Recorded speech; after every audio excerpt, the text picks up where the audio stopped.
وعلی آلک واصحابک یا حبیب اللہ۔ عزیزان گرامی، السلام علیکم ورحمۃ اللہ وبرکاتہ۔ یہ عزیزی گلشن ہے، عرف عام میں بہت سارے لوگ اسے خانقاہ عزیزی بھی کہتے ہیں، خانقاہ عزیزیہ، یعنی حضور حافظ ملت حضرت مولانا عبدالعزیز صاحب علیہ رحمت و رضوان کی مناسبت سے اسے خانقاہ عزیزیہ کہا گیا۔ حضور حافظ ملت کی ذات وہ ذات ہے جس نے ماضی قریب میں مسلک اہل سنت و جماعت، جسے آج کل پہچان کے لیے مسلک اعلیٰ حضرت کہا جاتا، اس کے ایک ایسے عظیم خادم اور رہنما کہ جن کی خدمات جلیلہ سے اس ہندوستان میں آج سنیت کا بول بالا۔ آج جہاں کہیں بھی اہل سنت و جماعت مسلک اعلیٰ حضرت یا قادریت کا فیضان مشہور نظر آتا ہے، اس میں ایک بہت بڑا حصہ حضور حافظ ملت علیہ رحمت و رضوان کا ہے، جن کی پوری زندگی اعلیٰ حضرت عظیم البرکت امام عشق و محبت سیدی سرکار امام احمد رضا کے مسلک محبت کے ترویج و اشاعت میں لگی رہی۔ خانقاہ کا جب لفظ آتا ہے تو لوگ پریشان ہوتے ہیں کہ یہ کیا ہے، تو فارسی میں ایک شعر ہے، خوشا مسجد و مدرسہ خانقاہ کہ درو بوت کہ درو بوت قیل و قال محمد، کہ چاہے مدرسہ ہو، مسجد ہو یا خانقاہ، یہاں وہی بات ہوتی ہے، یہاں قیل و قال محمد کا فرمان ہوتا ہے، یعنی نبی کریم صلی اللہ علیہ وسلم نے کیا ارشاد فرمایا۔ تو اللہ کے نبی صلی اللہ علیہ وسلم نے سب سے پہلی بات تو جو ارشاد فرمائی وہ اللہ کی وحدانیت کی تعلیم، اللہ کو خالق مانو، مالک مانو، رازق مانو، اپنا سب کچھ جانو، وہی ہمارا مقصود حقیقی، وہی ہمارا معبود حقیقی، وہی ہمارا مطلوب حقیقی، وہی ہمارا مشہود حقیقی، وہی ہمارا موجود حقیقی، وہی موجود ہے، باقی سب تو ذل ہے۔ اور اللہ رب العزت کی اس پیغام کو پہنچانے کے لیے اللہ نے قرآن عطا کیا، اسے سمجھانے کے لیے احادیث رسول۔ دور صحابہ بڑا بابرکت تھا، تو قرآن اور سنت بالکل سادے سادے انداز میں دنیا تک پہنچائی جا رہی تھی، جہاد کے ذریعے، تبلیغ کے ذریعے، ارسال کے ذریعے، نشر و اشاعت کے ذریعے، ماؤتھ ٹو ماؤتھ زبانی۔ لیکن دور خلافت راشدہ کے بعد سلطنت کا ظہور ہوا، اور جب خلافت سلطنت میں تبدیل ہوئی، اس کے بعد بھی وہ سلطنت جسے ہم پہلے امیر معاویہ رضی اللہ تعالیٰ عنہ کے نام سے جانتے ہیں، ان کی سلطنت بھی آج کی بے شمار بلکہ ساری حکومتوں سے بہتر تھی، کہ وہ قرآن و سنت کے دائرے میں حکومت فرما رہے تھے اور اسلام کی تبلیغ و اشاعت ہوتی رہی۔ ان کے بعد ملوکیت کے اندر سیاسی ایسا بھوچال آیا جس کا نقطہ عروج کربلا کا میدان ثابت ہوا۔ کربلا کے میدان میں حق اور باطل آمنے سامنے آئے، اور الحمدللہ آل نبی اولاد علی سیدنا سرکار امام حسین رضی اللہ تعالیٰ عنہ نے اسلام کی خدمت کی، اسلام کو بچایا۔ اس کے بعد بنو امیہ کی سلطنت کا دور آیا، اور سیاسی چپقلش اتنی بڑھ گئی، سیاسی دشمنوں کو اس قدر ستایا گیا کہ اب دین نام کا ہوتا جا رہا تھا، برکتیں دور نبوی سے کم ہوتی جا رہی۔ ایسے وقت میں جب سیاسی دشمنی کی بنیاد پر اہل حل و عقد، اہل دین کو بھی ستایا جا رہا تھا، اس وقت دین کے خدمتگاروں میں دو طبقے پیدا ہوئے۔ ایک تو وہ تھے کہ ساری سیاسی سرگرمیوں سے دور مدرسوں کو اپنی مرکزی جولان گاہ بنایا اور مدرسوں کے ذریعے قال اللہ قال الرسول کی صدائیں بلند کرنی شروع. انہیں اس سے کوئی غرض نہیں تھی کہ کون سلطان وقت ہے کون بادشاہ وقت. وہ بس مدرسوں میں دین پڑھاتے رہے، دین سکھاتے رہے، دین پہنچاتے رہے. اس کے باوجود ان مدارس میں علماء کے خلاف بڑی چپقلشیں ہوئی، بڑی بادشاہوں کی طرف سے، حکومتوں کی طرف سے بہت ستایا گیا. تو اہل اللہ کا ایک طبقہ وہ مدرسوں سے بھی کنارے ہٹ کر اور گوشہ تنہائی میں چلا گیا، اور ان لوگوں نے اپنی زاویے بنائے، خانقاہیں بنائی، عزلت گزی ہوئے، خانہ نشین ہوئے، اپنے کمروں میں بند رہتے، آبادیوں سے دور چلے گئے. ان کے سرخن و رہنما حضرت سیدنا خواجہ حسن بصری، حضرت خواجہ فضیل ابن عیاض، حضرت بشر حافی، حضرت ابراہیم ابن ادہم، حضرت شفیق بلخی اور دیگر صوفیاء، ان لوگوں نے اور زیادہ کنارہ کر کے یہ سوچا کہ یہ ان کا جو کام ہے وہ اہل سیاست جانے، میرا پیغام محبت ہے جہاں تک پہنچے. انہوں نے خانقاہوں میں اللہ کے ذکر و فکر کی محفلیں قائم کی، اور اس کی بنیاد قرآن و سنت ہی تھی. قرآن و سنت سے ہٹ کر خانقاہیت کچھ نہیں، قرآن و سنت سے ہٹ کر طریقت، حقیقت، معرفت کچھ نہیں. لیکن ان لوگوں نے دنیا سے کٹ کے ذکر و اذکار کی محفلیں قائم کی، اور اسی کو کہیں خانقاہ کہا گیا، کہیں زاویہ کہا گیا، کہیں دائرہ کہا گیا، اور مختلف دور میں مختلف انداز سے مختلف علاقوں میں ان صوفیاء کرام کے ذریعے دین کی خدمت ہوتی رہی. لیکن کوئی یہ نہ سمجھے کہ یہ مدرسوں کے مخالف تھے، یا یہ نہ سمجھے کہ مدرسے والے خانقاہوں کے خلاف تھے.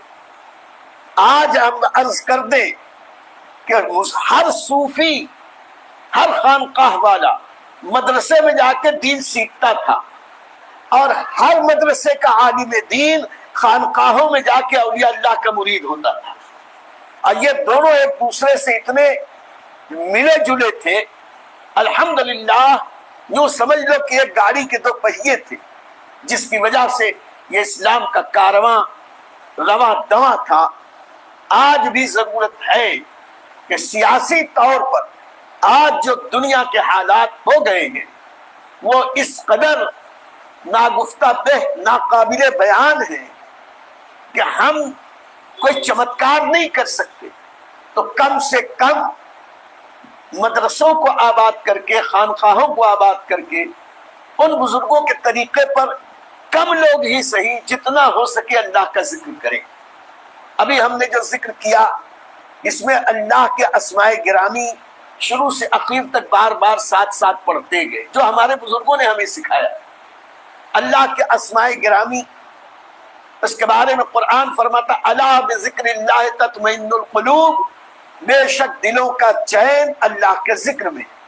تو ذکر خدا جس جائز طریقے سے کیا جائے جائز. تو یہ جو ذکر جہر ہم آواز ہو کر ہمارے صوفیاء نے ہمیں بتایا، اس کا ایک مقصد یہ بھی ہے کہ ذکر جہر یعنی زور سے ذکر کرنا.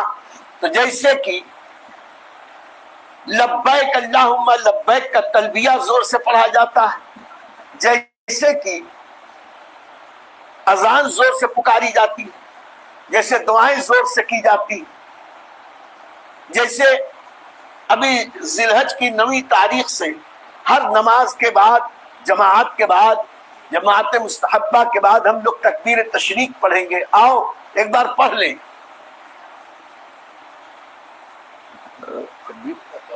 اللہ اکبر اللہ اکبر لا الہ الا اللہ واللہ اکبر اللہ اکبر وللہ الحمد. اللہ اکبر اللہ اکبر لا الہ الا اللہ واللہ اکبر اللہ اکبر وللہ الحمد.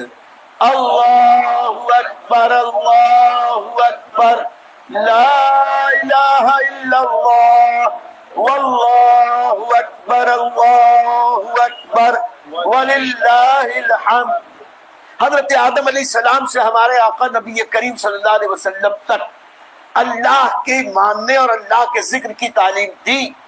صوفیہ نے اسے زور سے ایک ساتھ پڑھنے کا حکم دیا، اور اس کا مقصد یہ تھا کہ سارے پڑھنے والے جب ایک ساتھ پڑھیں گے، ان میں کسی ایک کا ذکر بھی اللہ قبول کر لے گا، اس کی برکت سے اللہ سارے ذاکرین کے ذکر کو قبول فرما لے گا۔ اور یہ اللہ کا ذکر جب ہم کرتے ہیں تو جس اللہ کے اسم پاک کو پڑھتے ہیں اس کے انوار و برکات و تجلیات ہمارے وجود پر، ہمارے مقدر پر فائز ہوتی ہے۔ اور ہم نے آج جن جن اسماء گرامی کا ورد کیا، یقیناً یہ اسماء گرامی اپنے اندر بہت اثر رکھتے ہیں۔ ایک صاحب کہنے لگے ارے خالی زبان سے بول دینے سے کیا ہوتا، زبان سے کیا ہوتا؟ تو دوسرے نے جواب دینے میں اسے 2-4 گالیاں دے دی۔ جب گالی دیا تو بگڑ گیا، جب بگڑا تو کہنے لگا کہ مجھے گالی دیتے ہو۔ کہنے کا میں نے اپنی زبان ہی سے تو کہا ہے۔ کہا کہ اس کا اثر ہوا؟ کہ کیوں نہیں ہوگا؟ تو انہوں نے کہا کہ جب گالی دو، تجھے گدھا کہو، تجھے کتا کہو تو تجھے برا لگتا، اس کا اثر ہوتا ہے۔ جب اللہ اللہ ہم کہیں گے تو کیوں نہیں ہمارے دل پر اس کا اثر؟ اور اللہ کا یہ نام لینے کا ڈھنگ ہمیں نبی کریم نے سکھایا، اور نبی کریم کے سیکھ کر ہمارے اولیاء کرام نے ہمیں سکھایا۔ تو آؤ ہم نبی کریم پر درود پاک بھیجیں۔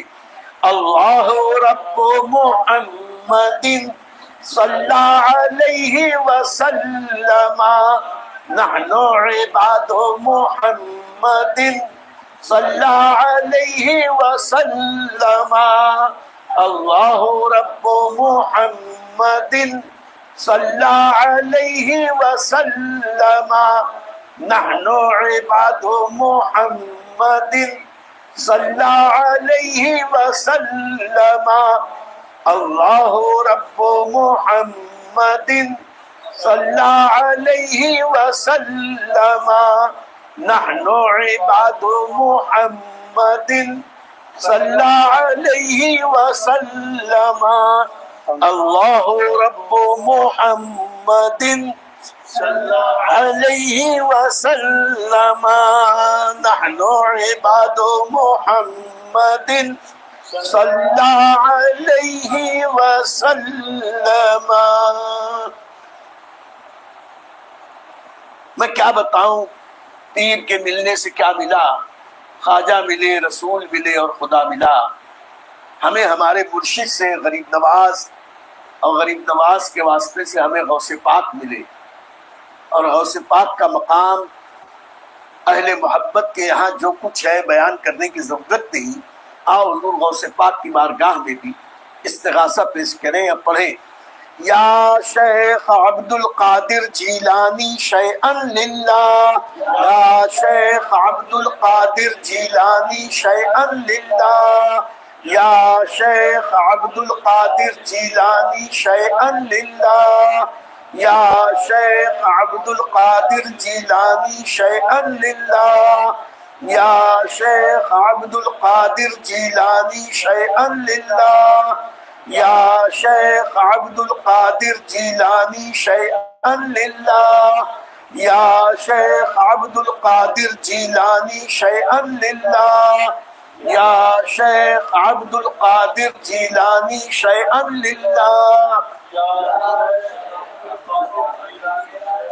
امداد کن امداد کن از بند غم آزاد، در دین و دنیا شاد کن، یا غوث اعظم دستگیر امداد کن، امداد کن از بند غم آزاد کن، در دین و دنیا شاد کن، یا غوث اعظم دستگیر امداد کن امداد کن از بندے غم آزاد کن در دین و دنیا شاد کن یا غوث اعظم دستگیر.